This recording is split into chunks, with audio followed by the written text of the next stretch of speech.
watched Judge Newman sentence Alex Murdaugh to 2 consecutive life sentences for the death of the murder of his wife Maggie and son Paul. Still with us this morning, LA County Deputy Public Defender Philip Dubé and Criminal Defense Attorney Brian Silber. Brian, to you first. The timing of a lot of people have said, oh, well, you know, this is going to take forever because of all the. What was it that you believe was the ingredient that the state needed to get over the hump, or was it the defense putting Alex Murdaugh on the stand and jurors not believing him?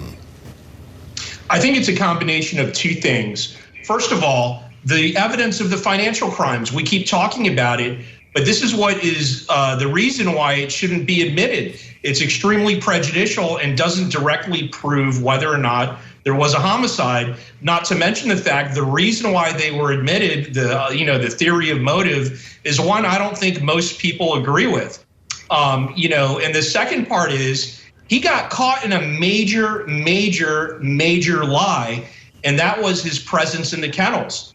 As soon as they were able to establish that his voice was actually on that audio recording, I think that was the hair that broke the camel's back, so to speak. And that's when he really lost that jury. And of course, at that point, he had no choice but to testify. He couldn't let that, be left hanging without addressing it.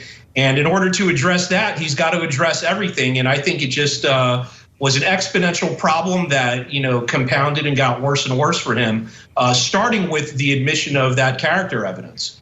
Yeah, and that lie, that the explanation for the lie, there was no explanation, and his was no explanation. It was a just distorted kind of, well, I was on drugs and I was paranoid because of my drug use.